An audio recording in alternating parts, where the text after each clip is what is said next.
ఎవరు రాయగలరు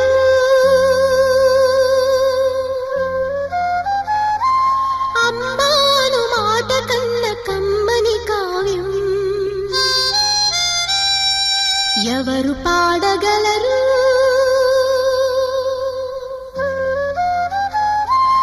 అమ్మ అనురాగం కన్న తీ